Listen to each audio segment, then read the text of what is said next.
नमस्कार, मैं हूं आबोध श्रीवास्तव।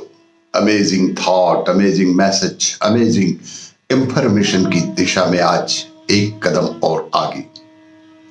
आज की इस कहानी का शीर्षक है टमाटर की चटनी और पराठे।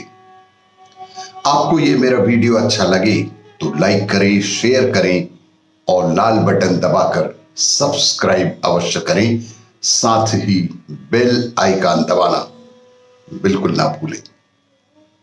आज की इस कहानी का शीर्षक है टमाटर की चटनी और पराठे। आज बाबूजी की 13वीं है। नाते रिश्तेदार सभी इकट्ठे हो रहे हैं, पर उनकी बातचीत, हंसी मजाक देख सुनकर उनका मन उद्विग्न हो रहा है। कोई किसी के दुख में भी कैसे हंसी मजाक कर सकता है, पर किससे कहें, किसे मना करें।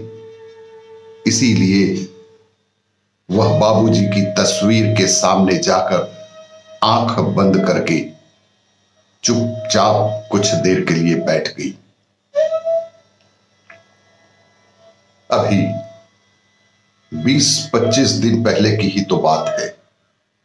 वह रक्षाबंधन पर मायके आई थी। तब बाबूजी कितने कमजोर से लग रहे थे। सबके बीच होने के बावजूद उसे लगा कि जैसे बाबूजी बेहद अकेले से हो गए हैं। उसे लगा कि जैसे बाबूजी कुछ कहना चाहते हो। फिर मौका मिलते ही फुसफुसाकर धीरे से बोले भी कि बिट्टू, ये तेरी भाभी रमा हमको भूखा मार डालेगी। आधा पेट ही खाना देती है, दोबारा मांगने पर कहती है कि परेशान ना करो, जितना देते हैं उतना ही खा लिया करो। ज्यादा खाओगे तो नुकसान करेगा, फिर परेशान भी हम ही लोगों को करोगे। और कहते कहते बाबूजी का गला लगभग भर आया। वे कहते रहे कि बेटा, मैंने जीवन भर सिर्फ पराठे और टमाटर की चटनी ही तो खाए हैं, पर कभी आपने बताया क्यों नहीं बाबूजी? बिट्टू ने कहा कि आपने कभी बताया क्यों नहीं? बिट्टू सुनकर सन्न रह गई वह, और तुरंत अपने साथ लाई मिठाई से 4 पीस बर्फी निकालकर बाबूजी के सामने रख दिया। बाबूजी लगभग झपट पड़े और जल्दी जल्दी ही खाने लगे। ऐसा लग रहा था मानो बरसों से उन्होंने कुछ अच्छा नहीं ही खाया है। बच्चों की तरह बाबूजी उन बर्फियों पर टूट ही पड़े थे। इतने में भाभी दौड़ कर आई और, अरे इतना मत खिलाओ बिट्टू, तुम तो चली जाओगी, पर अभी इनका पेट खराब हो जाएगा तो हमको ही तो भुगतना पड़ेगा। तुम तो खिलाकर अच्छी बनकर चली जाओगी और यहां हमें सारा कुछ भुगतना पड़ेगा। तभी भाभी ने बेहद उलाहना के स्वर में बिट्टू को डांट ही दिया। तब मन महसूस कर वह रह गई थी और चलते चलते दबे शब्दों में उसने भाभी से कुछ दिनों के लिए बाबूजी को अपने साथ ले जाने की बात कही। इस पर भाभी तो कुछ ना बोली, पर भैया लगभग भड़क ही गए और बेहद गुस्से में बिट्टू को डांटते हुए कहा कि सारी उम्र तो हमने ही किया है, तो अब भी कर लेंगे। वैसे तूने ये बात क्यों कही? क्या बाबूजी ने तुम्हें कुछ कहा है या बाबूजी ने तुम्हें कुछ बताया है? बिट्टू ने कहा, नहीं भैया।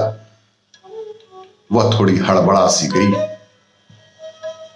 और बाकी के शब्द उसके मन में ही रह गए।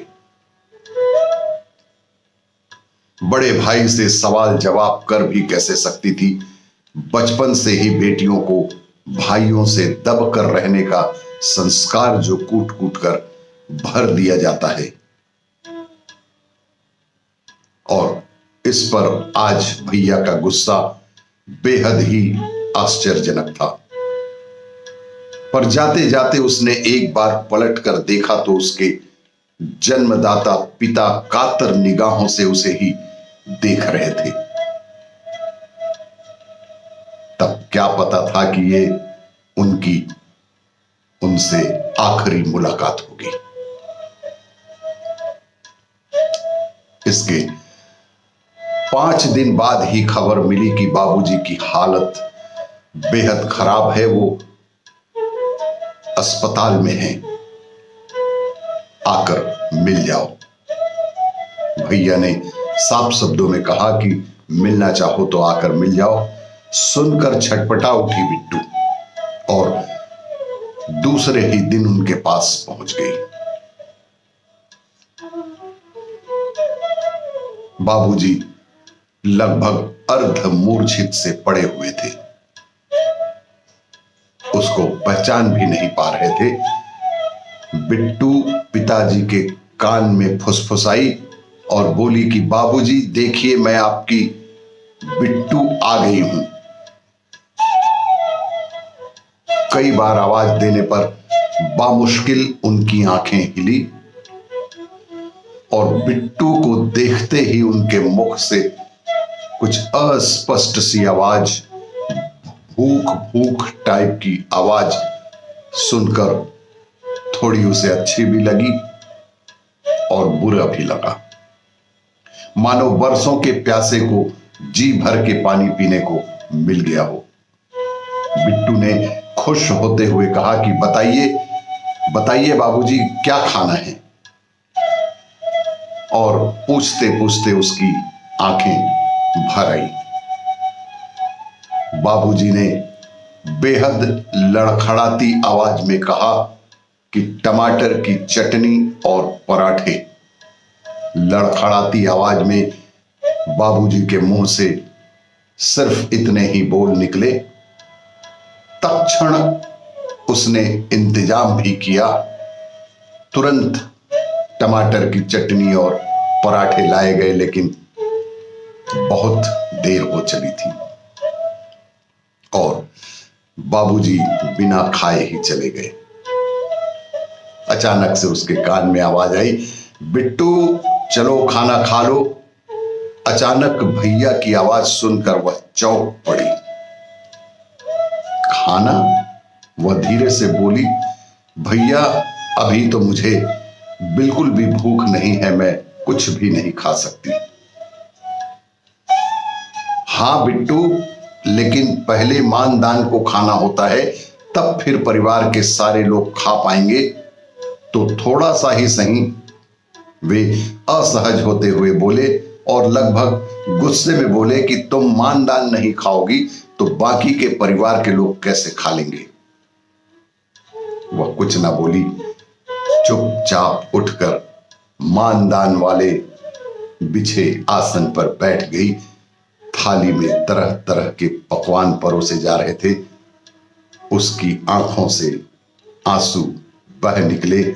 उसके कानों में सिर्फ वही शब्द गूंज रहे थे, टमाटर की चटनी और पराठे।